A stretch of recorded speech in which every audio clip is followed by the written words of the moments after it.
Gloria a Dios, hermanos. Dios les bendiga. Bienvenidos, hermanos, amigos y los niños de la iglesia. Les invito a leer el Evangelio de San Juan, capítulo 15. Estemos de pie un momento, hermanos, para que leamos la palabra de Dios. La palabra de Dios es viva y eficaz y nos hace falta todos los días. San Juan capítulo 15, el versículo 16. Juan 15, 16. No me elegisteis vosotros a mí, sino que yo os elegí a vosotros y os he puesto para que vayáis y llevéis fruto, y vuestro fruto permanezca, para que todo lo que pidiereis al Padre en mi nombre, Él os lo dé. Esto os mando, que os améis unos a otros. Oremos. Señor Jesucristo, es tu palabra que vive y permanece para siempre. Señor, danos la unción, la inspiración para predicarla, para entenderla y para ponerla por obra. En el nombre de Jesús, para la gloria de Dios. Siéntense, hermanos. En días pasados les hablaba de crecer en gracia, en santidad y en el conocimiento de Dios. Dios no quiere una iglesia enana. Dios quiere una iglesia a la altura de Él. La Biblia dice que Jesucristo es grande y sublime y que la iglesia debe estar en esa misma posición. Efesios 4:13 dice: hasta que todos lleguemos a la unidad de la fe, al conocimiento del Hijo de Dios, a un varón perfecto, a la medida de la estatura de la plenitud de Cristo, para que ya no seamos niños fluctuantes de todo viento de doctrina, que por estratagema de hombres emplean las artimañas del error, sino que crezcáis en aquel que es la cabeza de todo principado y potestad. Cuando una persona es desnutrida, su crecimiento no es normal. El crecimiento normal de una criatura se debe muchas veces, o en su gran mayoría, inclusive desde su gestación.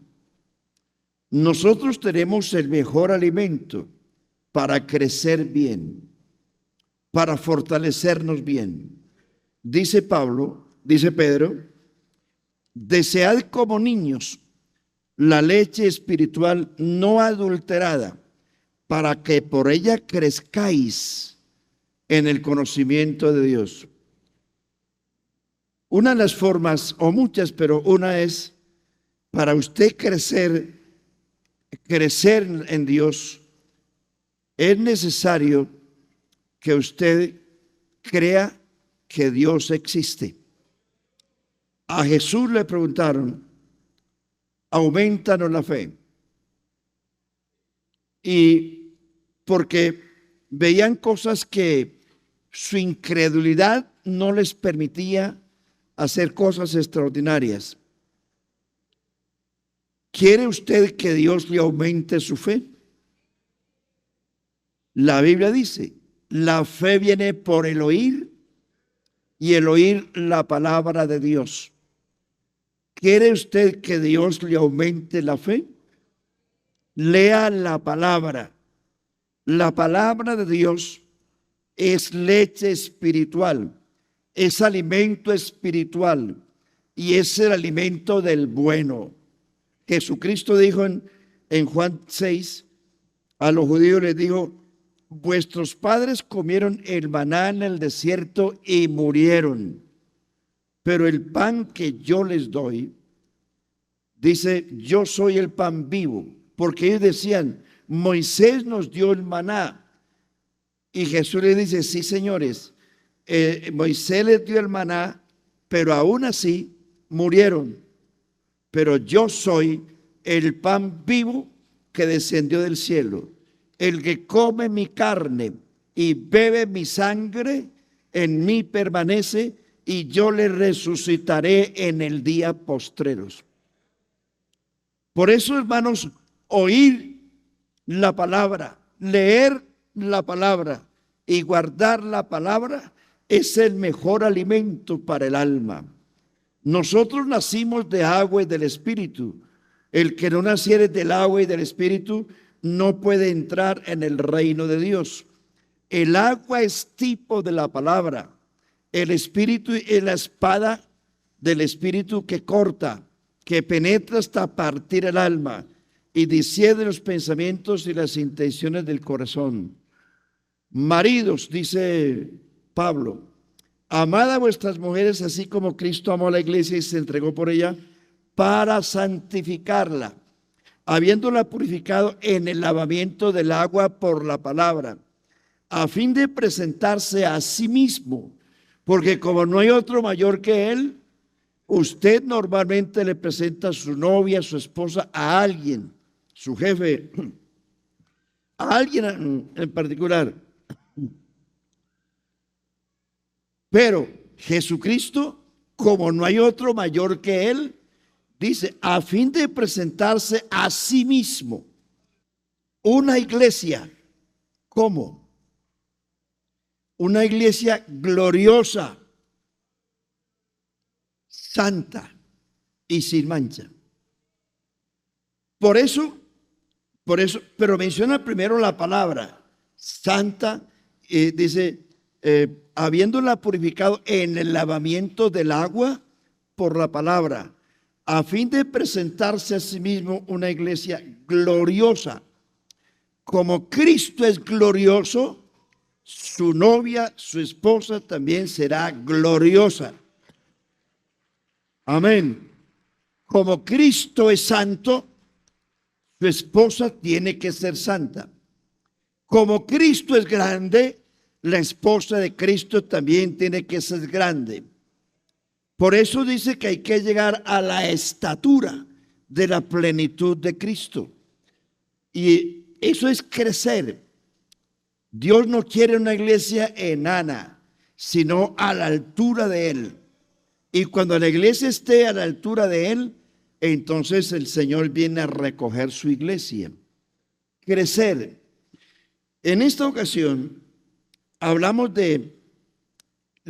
fuimos elegidos para llevar fruto, y no algunos, porque algunos piensan que solamente los que son nombrados para un cargo son los únicos que pueden trabajar y hacer la obra. Todos somos un cuerpo. Usted es miembro de un cuerpo. La iglesia es un cuerpo. Cristo es la cabeza. Y ningún miembro puede estar inactivo. Si un miembro del cuerpo está inactivo, es porque está muerto. Y la Biblia dice que Dios le dio a cada uno como mínimo un don. Eso dice la Biblia. Así que usted no espere que lo nombren en un cargo. Hay gente que tiene cargo pero no tiene carga. Y hay gente que no tiene cargo pero tiene carga. Esa es la realidad de la vida. Hay otros que les gusta servir donde los vean más, pero hay otros que les gusta servir para la gloria de Dios. El que sirve al Señor no quiere mostrarse, sirva silenciosamente, que aunque nadie lo vea, Dios sí lo ve. Dios sí lo ve. Porque somos muy dados a buscar protagonismo. ¿Dónde estaba Moisés cuando Dios lo llamó? ¿Buscaba Moisés un cargo? estaba en el desierto apacentando ovejas y Dios lo llamó. Aarón y María y su familia estaban en Egipto, quizás en mejores condiciones.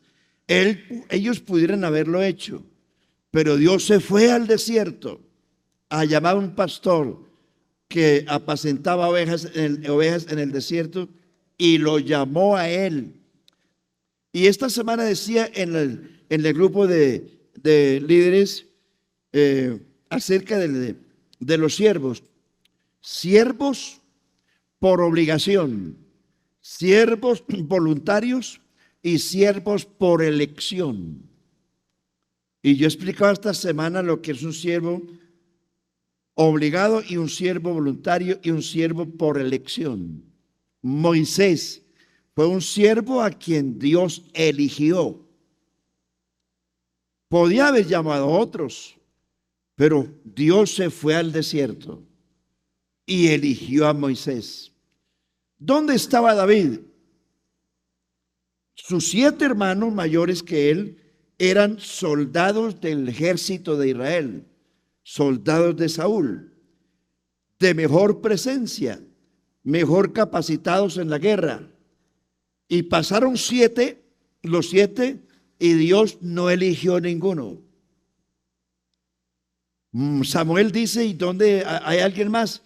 Su papá Isaí decía, ahí está el muchachito allá en el monte, el que hace mandados, el que apacienta las ovejas, el que trae el queso y la leche. Es el muchachito allá, el mandadero. Pues no nos sentaremos a la mesa hasta que ese muchachito venga. Porque a veces menospreciamos la gente y menospreciamos el servicio. Ese muchachito, por pequeño que usted crea, Dios lo puede poner arriba. No se muestre usted, espere que Dios lo muestre. Y Dios lo muestra a través de hechos. No porque digan, aquí estoy yo soy fulano de tal, tengo tantos grados, tengo tantos cargos en la iglesia y a mí me tienen que respetar. No, Señor, el único digno de honra y respeto es Jesucristo. Nadie hay imprescindible. No busque honra, no busque gloria. Sea un siervo, dele gracias a Dios que es un siervo elegido. No es un siervo obligado, no es un esclavo, es un siervo a quien Dios eligió. David llegó maloliento, sin bañarse, greñudo o como sea, mal presentado. Y cuando David entró a la casa del banquete, puede decir Samuel, bueno, vaya, bañen a ese muchachito y se ponga un traje bien al estilo de esta fiesta. Pero de una vez cuando David entró, Dios le dice, levántate y úngelo porque Él es. ¿Yo? Sí, Él. Jesús pasó por encima de 7 corpulentos soldados diestros en la guerra y escogió el muchachito. El campesino, el que cuida ovejas, el que venía sin bañarse de mal olor, a ese le puso Dios el ojo. A ese usted, que quizás muchos anduvieron en el vicio, en la droga, yo qué sé, en lo que fuera, a usted le puso Dios el ojo. Hay mucha gente a su alrededor, familia, vecinos, compañeros, a quienes Dios no le ha puesto el ojo todavía. Se lo puso a usted y por eso usted, aunque no es digno de nada, Dios lo puso con los príncipes de la tierra. Siervos elegidos. ¿Dónde estaba Eliseo? Eliseo manejaba una yunta de bueyes arando en el campo. Y Dios le dice a Elías, levántate y unge a Eliseo para que sea profeta en tu lugar. Y así ocurrió. ¿Dónde estaba Pedro, Andrés y los demás? Eran pescadores, malolientos. Diga usted, ¿a qué huele un pescador? Eran pobres pescadores, tan pobres que tenían que estar remendando las redes. No tenían ni redes nuevas. Dice que remendaban las redes. Y Jesús de Nazaret pasó a un lado de ellos y le dice: vengan en pos de mí, que yo les hago pescadores de hombres.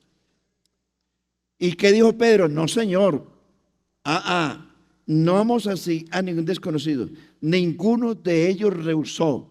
Dejando al instante las redes, siguieron a Jesús. Hermano, cuando Dios le pone el ojo a usted, no se niegue.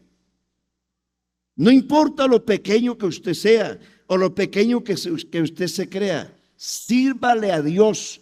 Jesucristo dice: aprendan de mí, que soy manso y humilde de corazón.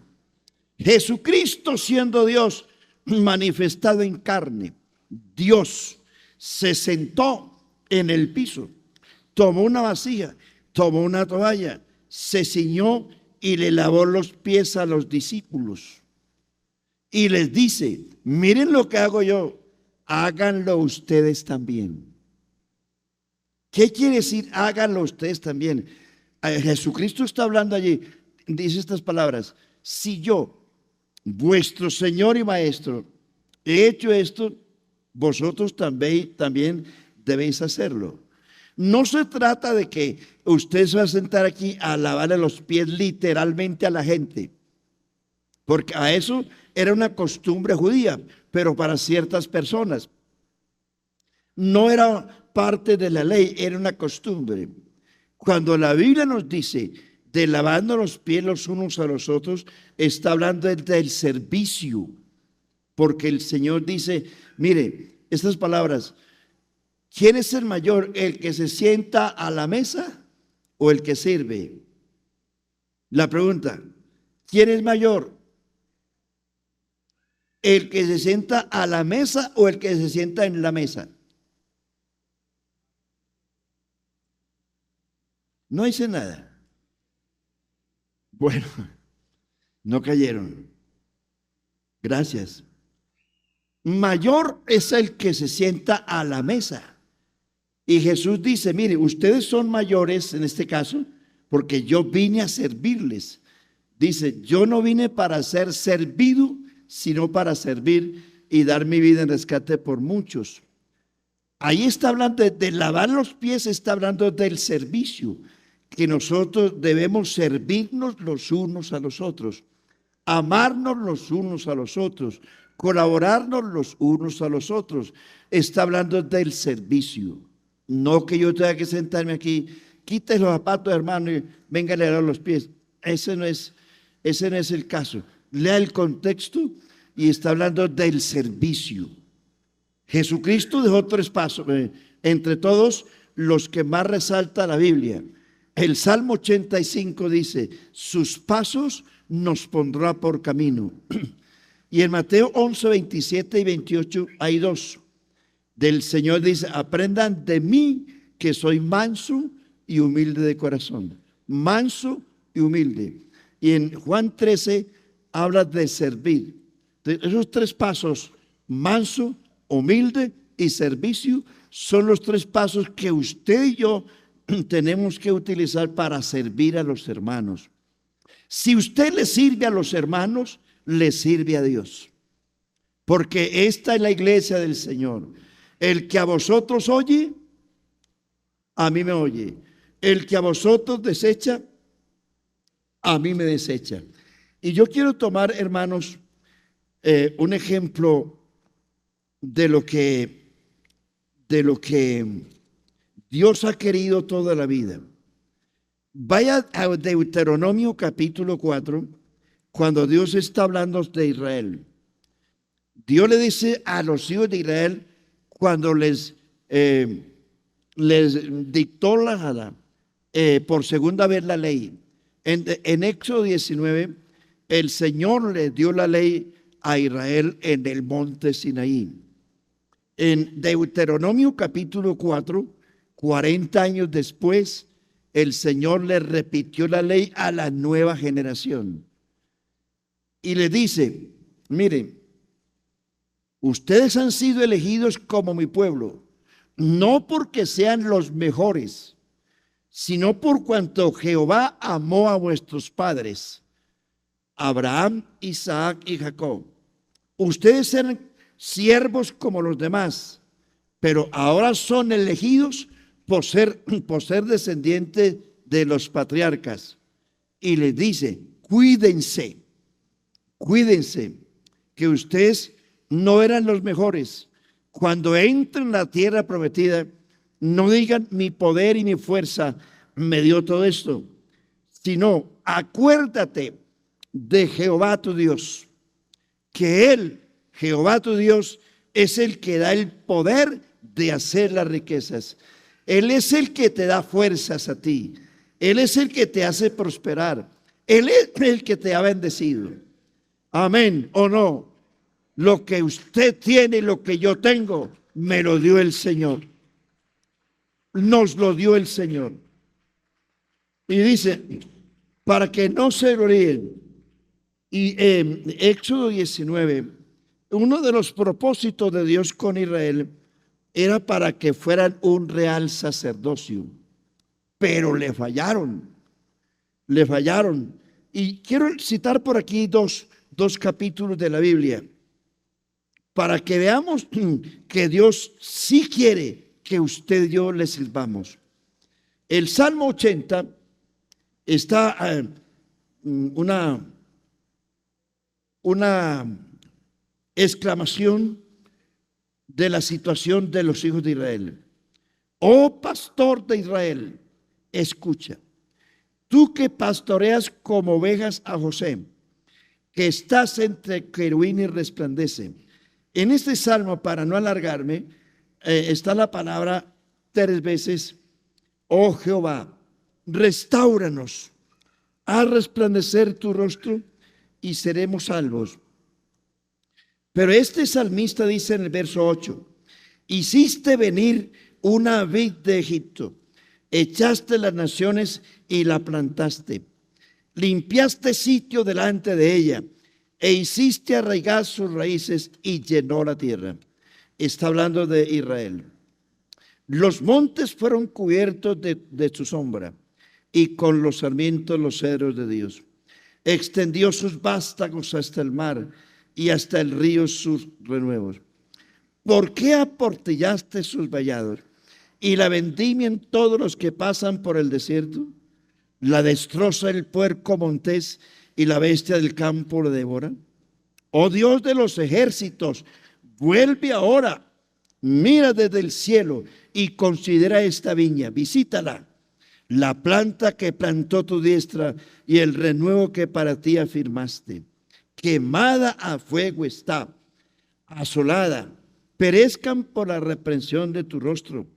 Sea tu mano sobre el varón de tu diestra, sobre el hijo de hombre que para ti afirmaste. Así no nos apartaremos de ti. Vida nos darás e invocaremos tu nombre. Oh Jehová, Dios de los ejércitos, restáuranos. Haz resplandecer tu rostro y seremos salvos. Es una queja de Israel. En el Salmo 81, el mismo salmo que sigue allí, Dios les responde. El verso 6. Aparté su hombro de debajo de la carga. Sus manos fueron descargadas de las cestas. En la calamidad clamaste y yo te libré. Te respondí en lo secreto del trueno. Te probé junto a las aguas de Meriba. Oye, pueblo mío, y te amonestaré. Israel, si me oyeres, no habrá en ti Dios ajeno, ni te inclinarás a Dios extraño.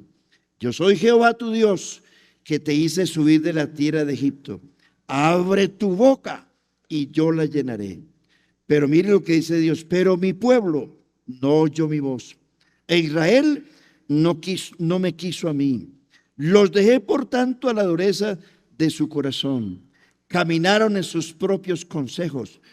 Oh, si me hubiera oído mi pueblo, si en mis caminos hubieran dado Israel, en un momento habría yo derribado a sus enemigos y vuelto mi mano contra sus adversarios. Los que aborrecen a Jehová se le habrían sometido, y el tiempo de ellos sería para siempre. Les sustentaré a Dios con lo mejor del trigo, y con miel de la peña les saciaría. Esta es la queja de ellos y la respuesta de Dios. Vaya usted a Isaías capítulo 5. Amén. ¿Estamos aquí, hermanos? Isaías capítulo 5. Ahora cantaré por mi amado el cantar de mi amado a su viña. Tenía mi amado una viña, compárala con el Salmo 80, una vid, en una ladera fértil. Esta es la tierra prometida. La había cercado y despedregado y plantado de vides escogidas. Había edificado en ella una torre y hecho también en ella un lagar. Esperaba que diese uvas y dio uvas silvestres. Ahora pues, vecinos de Jerusalén y varones de Judá, juzgad ahora entre mí y mi viña. ¿Qué más podía hacer yo a mi viña que no haya hecho? ¿Cómo, esperando yo que diese uvas, ha dado uvas silvestres? Os mostraré pues ahora lo que haré con mi viña. Le quitaré su vallado, será consumida, aportillaré su cerca y será hollada. Haré que quede desierta, no será podada ni cavada, y crecerán el cardo y los espinos, y aún a las nubes mandaré que no derramen lluvia sobre ella. Ciertamente, la viña de Jehová de los ejércitos es la casa de Israel, y los hombres de Judá, planta deliciosa suya. Esperaba juicio, y aquí vileza, justicia, y aquí clamor. Compárenla con el Salmo 80 y se dará cuenta de que esta fue una viña que el Señor plantó, pero no dio fruto. ¿A qué me refiero? En el Nuevo Testamento, en los Evangelios, la Biblia habla de la higuera, la parábola de la higuera. Jesús se acerca a una higuera frondosa, hermosísima, llena de hojas. Y dice la Biblia, y vino a buscar fruto en la higuera. No lo halló. La Biblia dice que Dios maldijo la higuera y se secó. Esa higuera es Israel. Jesucristo usa esa metáfora para referirse a Israel. Esa higuera es la nación. Jesucristo vino a buscar fruto en ella. A los suyos vino, los suyos no le recibieron. A los que le recibieron les dio potestad de ser hechos hijos de Dios. Esa viña no funcionó, se llamó Israel. Y Jesús vino, la maldijo y se secó. Ese es el resultado de Israel que no dio fruto. Si usted va al capítulo 11 de Romanos, encuentra que nosotros, la iglesia, somos olivo silvestre. Y dice, si las ramas naturales fueron ellos. Dice la Biblia, fueron desgajados. ¿Por qué fueron desgajados? Porque no llevaron fruto. Jesucristo dijo, yo soy la vid verdadera, porque ellos fueron una vid, pero no verdadera. Yo soy la vid, por eso agrega, vid verdadera. Hace esa aclaración. Y dice, y vosotros los pámpanos. Todo pámpano que en mí, en el Señor, no lleva fruto, será cortado y echado en el fuego. Lucas 3 le dice Juan el Bautista a la gente que le predicaba, les dice, generación de víboras, ¿quién nos ordenó a huir de la ira venidera? Dice, haced pues frutos dignos de arrepentimiento y no penséis decir dentro de vosotros, Abraham tenemos por padre, porque os digo que Dios puede levantar hijos a Abraham aún de estas piedras. Jesús dijo, todo árbol se conoce por el fruto. Todo árbol, todo buen árbol da buen fruto. Si usted no tiene buen fruto, indica que es un mal árbol. Israel fueron desgajados porque no dieron fruto. Las ramas fueron desgajadas, pero la raíz está viva. La raíz son las promesas hechas por Dios a Abraham, a Isaac y a Jacob. Ellos fueron desgajados como ramas, pero la raíz está viva. Nosotros fuimos injertados. Nosotros somos injertos en ese buen olivo. Ese buen olivo es Jesucristo. Ellos no dieron fruto y fueron desgajados. Nosotros somos llamados a dar fruto. Por eso el texto que leí. No me elegisteis vosotros a mí, yo os elegí a vosotros para que vayáis y llevéis mucho fruto y vuestro fruto permanezca. Usted no vino aquí a la iglesia a elegir a Jesucristo. Jesucristo lo eligió a usted. Cuando usted vino a la iglesia, gloria a Dios, cuando usted vino a la iglesia, usted ni sabía que había venido. Alguien lo invitó, o muchos otros vinieron sin ser invitados. Por eso mucha gente que usted invita al culto no vienen. Pero usted ve en la iglesia gente que nadie ha invitado, pero los ve en la iglesia y nadie los invitó. Y uno dice, ¿y este quién evangelizó? No, Dios lo hizo. Por eso no se desanime. Si esa gente que usted invitó no viene, predica el evangelio a tiempo y fuera de tiempo, porque Dios tiene todos los recursos. Es cierto que aquí ha venido mucha gente a quien ninguno de ustedes ha invitado. ¿Por qué llegaron? Porque Dios los trajo. ¿Por qué llegaron? Porque Dios los invitó. Así que no critique a la gente que llega como venga, porque de Dios es la obra. Y nunca critique al que viene mal vestido, peludo, andrajoso, porque muchos de nosotros vinimos a la iglesia así. La obra no la hace usted, la obra la hace el poder del Espíritu Santo, hermano. Por eso dice la Biblia. La Biblia dice en San Juan capítulo 16, versículo 13, dice, cuando el Espíritu Santo venga, convencerá al mundo de pecado, de justicia y de juicio. Por eso no menosprecia a nadie que viene a la iglesia. No menosprecia a la gente recién convertida. El recién convertido es un niño recién nacido y hay que darle la mano, hay que alimentarlo, hay que aconsejarlo. Usted no puede darle frijoles con garra a un niño que apenas nació o una bandeja paisa. Tiene que alimentarlo, aconsejarlo con alimento suave para que ese niño crezca normalmente. Pero usted no puede decir a alguien que apenas se bautizó ayer que tiene que ser como usted. Hermano, usted y yo llevamos muchos años en el evangelio y aún así tenemos muchos errores. ¿O no es así? O levante la mano el perfecto aquí.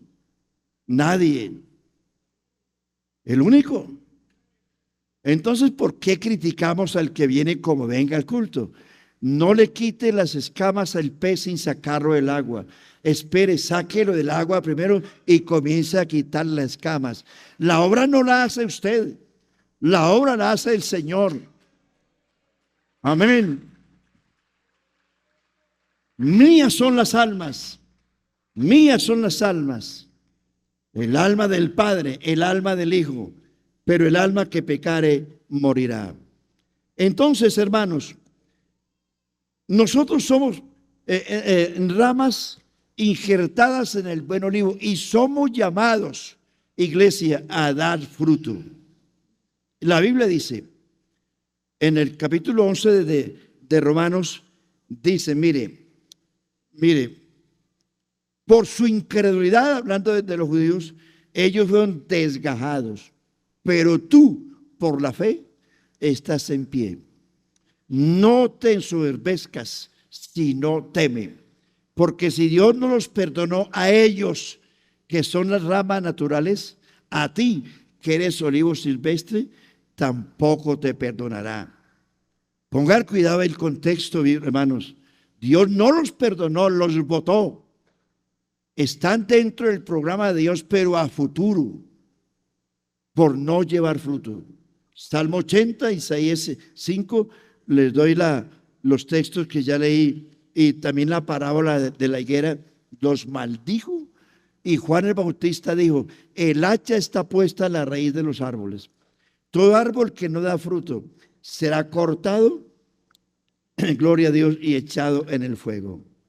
Hermanos, ya tengo poco tiempo. Reflexión final. Somos llamados a dar fruto en la iglesia, no estancarnos. Primero somos llamados para ser salvos, pero no se conforme calentando una banca. Usted tiene un don. Dios le dio un don.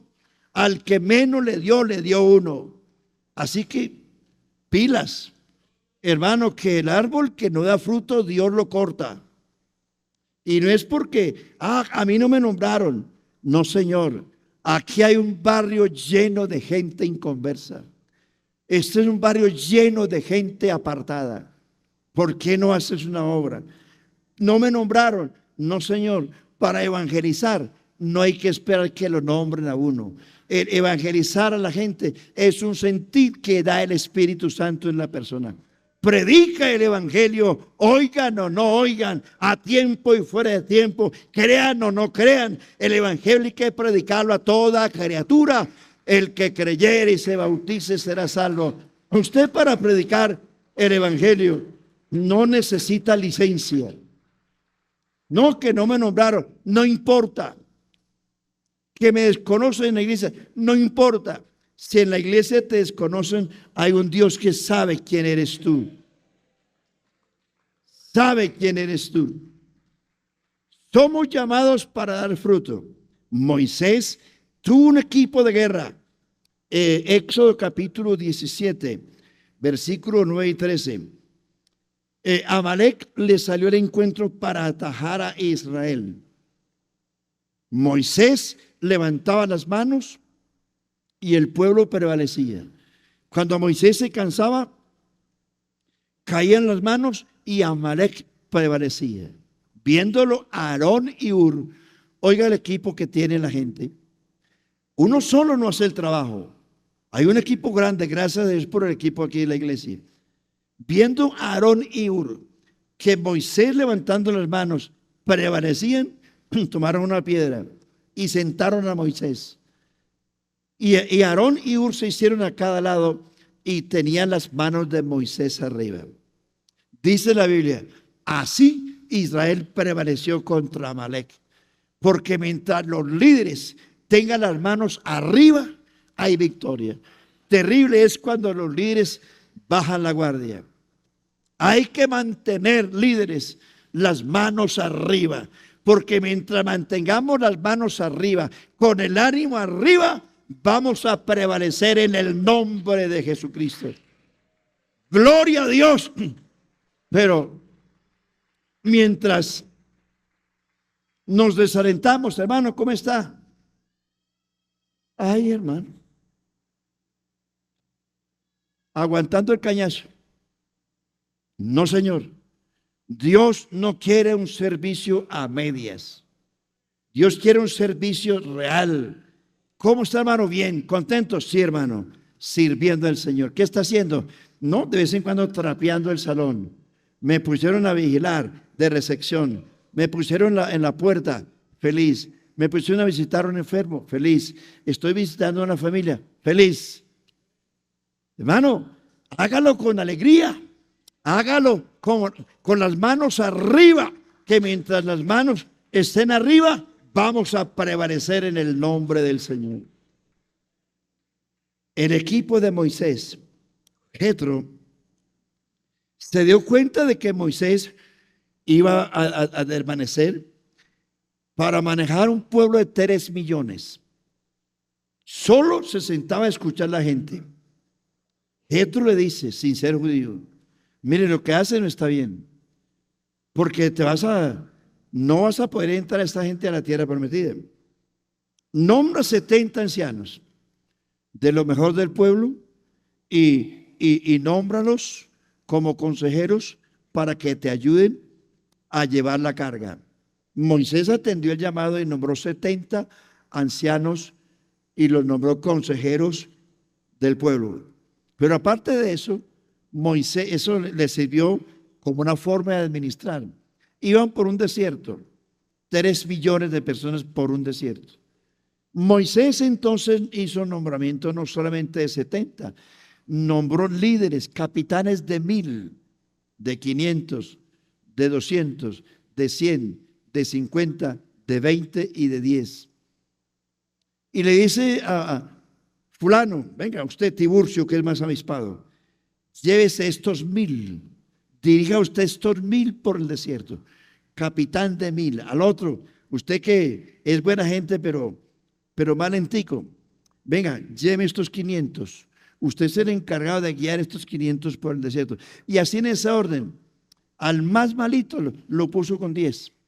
Pero algo es algo. Algo es algo. Al más malito le dio un talento. Algo es algo. Gloria a Dios. No todos tenemos la misma capacidad, porque la capacidad la da el Señor. Y así fue como Israel, como Moisés entró el pueblo a la tierra prometida. Y termino con este texto de Marcos 3, 13 al 15. Jesús subió al monte a orar y llamó a los que él quiso, a los que quiso. 2, para que estuvieran con él. 3, los envió a predicar. 4, les dio autoridad sobre enfermos y endemoniados para echar fuera demonios y sanar enfermos. El equipo de Jesús. Escuche, hermano, regálame 5 minutos, hermano, tranquilo. Estamos en verano. Funciones. Y yo quiero decirles, hermanos, que si Dios te llamó para algo, es para que des fruto. Jesucristo siendo Dios, ¿usted cree que necesitaba de alguna cosa si Él todo lo puede? Sin embargo, Jesucristo usó un equipo, un grupo de trabajo. Mire, fueron los discípulos los que buscaron transporte para Jesús. Consiguieron la barca y eran los discípulos los que remaban la barca mientras Jesús dormía. Qué bonito, ¿cierto? Pedro, no podía el Señor Jesucristo sacar el pez del agua, pero Jesús le dice, Pedro, ve tú, lanza la red al mar y hallarás un pez. En la boca del pez hay un estatero para que pague los impuestos. Ve, Pedro, tú. Jesús alimentó a 5,000. Él hizo el milagro, pero los apóstoles, Jesús, no podía el que hizo el milagro decirle a la gente, recuéstense ustedes, busquen asiento. Claro que sí. Pero Jesús hizo el milagro y le dice a los discípulos, van ustedes y digan a la gente que se recuesten en la hierba y sírvanles ustedes. ¿Me está entendiendo, hermano? Claro que sí. Fueron los apóstoles los que le buscaron el burro a Jesús. Jesús le dice, mira, allá al otro lado hay un señor que tiene un asno amarrado. Vayan ustedes y díganle, y traigan el burro. No le pidan permiso a nadie. Y si el dueño del burro dice, ¿por qué se lo llevan? Díganle, porque el Señor lo necesita. Amén. ¿No podía el Señor hacer todo lo demás? Claro que sí. ¿No podía Jesús manejar la plata de la obra? Sí, Señor, pero tenía un tesorero que salió ladrón. Fueron los discípulos los que hicieron los preparativos para la cena del Señor. Miren, esos punticos importantes nos dan a entender que Dios sí nos necesita. ¿No podía hacerlo del todo? Claro que sí, pero usó un equipo. Eso es lo que estamos haciendo en la iglesia, usar un equipo, porque nosotros humanamente solos sí no podemos. Él sí podía solo, porque es Dios, nosotros no. Ahora, de estos discípulos hubo gente que también se portó mal, porque hay lo uno y lo otro. de estos discípulos del equipo de Jesús, una vez Jesús predicaba en una ciudad de Samaria. Los samaritanos lo rechazaron y le dice Jacobo y Juan: Señor, ¿por qué no mandas que descienda fuego y queme estos desgraciados? Le dice: vosotros no sabéis de qué espíritu sois, porque el Hijo del Hombre no vino a perder las almas de los hombres, sino a salvarlos. ¿Cuántas veces nosotros actuamos así? Ese impío que se lo lleva el diablo se apartó. No lo saluden, denle la espalda. Es un impío. Hermano, hemos perdido mucha gente por esa actitud. Porque a mucha gente se nos ha ido de la iglesia y cuando usted ve que alguien se apartó, lo que hacemos es tirarle piedras, hablar mal de él. En fin, ¿me están oyendo, hermanos? ¿O ya se me durmieron? Hermanos, la Biblia dice que el que haga volver un alma del error, ¿qué dice? Salvará un alma del infierno y cubrirá multitud de pecados. Seamos diferentes. Estos pidieron: Señor, mande fuego, y acaba con ellos. ¿Y cuántas veces nos decimos: ese impío que se lo lleve el diablo? Hermano, mientras alguien esté vivo, hay esperanza. Hermano, mientras sus hijos estén vivos, su esposo esté vivo, si se apartó, ora por ellos. Denles ejemplo. Tarde o temprano vendrán a la iglesia porque la obra es de Dios. La obra es de Dios. Amén. Gloria a Dios. La obra es de Dios. Hermano, no se constituya usted como juez, porque el único juez es el Señor. El que hace la obra es el Señor. Nunca critiques a alguien. En la curva donde aquel cayó, tú y yo podemos caer también. La Biblia dice: con misericordia y verdad, ¿qué dice? Se corrige el pecado, y con el temor de Dios los hombres se apartan del mal. No critiquemos a la gente. Al que se cayó, démosle la mano. Hay que hacerlo del buen samaritano. Que no quiere, insista, siga orando. Que no quiere, déle ejemplo. Trátelo bien. Salude al que se escarrió. Salúdelo. ¿Qué importa decirle Dios lo bendiga? Los inconversos le dicen a usted Dios lo bendiga. Hoy día esa palabra es muy común. ¿Que Dios le bendiga a un impío de esos? No, Señor. Nosotros necesitamos desearle la bendición a cualquiera persona. Usted no quiere que Dios bendiga al vecino suyo, por borracho que sea. Ese borracho puede convertirse mañana y ser mejor que usted. Por eso, en el nombre de Jesucristo, hermanos, Dios no nos llamó para perder las almas, sino para salvarlas. Y nos llamó para dar mucho fruto. Termino aquí, qué pena. Sírvale a Dios con lo que tiene, poco o mucho. Moisés tenía una vara. Y mire lo que Moisés hizo con esa vara. Rahab tenía un cordón de grana y con ese cordón se salvó ella y su familia. Sansón, una quijada de burro y con esa mató a 1000 filisteos. David tenía una honda y 5 piedras y ya sabe usted lo que hizo. La viuda tenía un poco de aceite y de harina y un hijo. Eso era todo lo que tenía. Pero mire cómo se multiplicó. El jovencito de San Juan 6 tenía solamente 2 pececillos y 5 panes. Y con eso Jesucristo alimentó a 20,000 personas. ¿Qué le parece? Y finalmente, ¿qué tenía Dorcas? La que Pedro resucitó. Era una costurera, solamente tenía agujas e hilo. Y con eso fue grande. ¿Qué tienes en tu mano? ¿Qué le dijo Dios a Moisés? Todo el mundo chillando y Dios le dice a Moisés: Moisés, ¿qué tienes en tu mano? Ah, una vara. Bueno, extiéndela. Dios nos bendiga, hermanos. ¿Qué les parece? Os he puesto para que vayáis y llevéis mucho fruto y ese fruto permanezca. Que Dios nos bendiga, hermanos. A eso nos llamó el Señor.